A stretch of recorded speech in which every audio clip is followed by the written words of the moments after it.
ये सारे का सारा सामान जो है वो यहाँ से इकट्ठा किया जा रहा है। ढोकसू का इलाका है, जहाँ पर अक्सर लोगों को मुश्किलात पेश आती थी। पैदल चलने वाले भी मुश्किल में थे, यहाँ पर चलने वाली जो ट्रैफ़िक थी वो भी शदीद मुश्किलात का शिकार थी, जिसके ऊपर आज एमसीआर ने एक्शन लिया है और ये सामान कब्ज़े में लिया है। जितने भी वायलेशन करने वाले थे, उन सबको बार-बार नोटिसेस किए गए थे, लेकिन इसके बावजूद भी ये लोग बाज़ नहीं आ रहे थे, जिस पर आज ये एक्शन लिया गया है और ये देख रहे होंगे आप कि इतनी बड़ी तादाद में ये सामान बरामद किया गया है।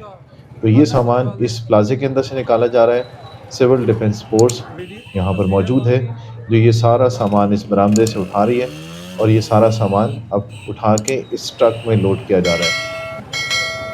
रावलपिंडी में इस वक़्त मुख्तलिफ़ इलाकों में ये ऑपरेशन जारी है और सीएम पंजाब, वज़ीर आला पंजाब की हिदायत के ऊपर अमल दरामद किया जा रहा है। शहर को साफ़-सुथरा रखने के लिए, तजावुज़ात से पाक रखने के लिए और जितनी भी जगह हैं, जहाँ पर भी तजावुज़ात हैं, ये क्लियर अहकामात जारी किए गए हैं कि कहीं पर भी तजावुज़ात नहीं होने चाहिए, किसी भी जगह पर कोई कब्ज़ा नहीं होना चाहिए। अगर होते हैं तो उसके ऊपर फ़ौरी तौर पर एक्शन लिया जाए।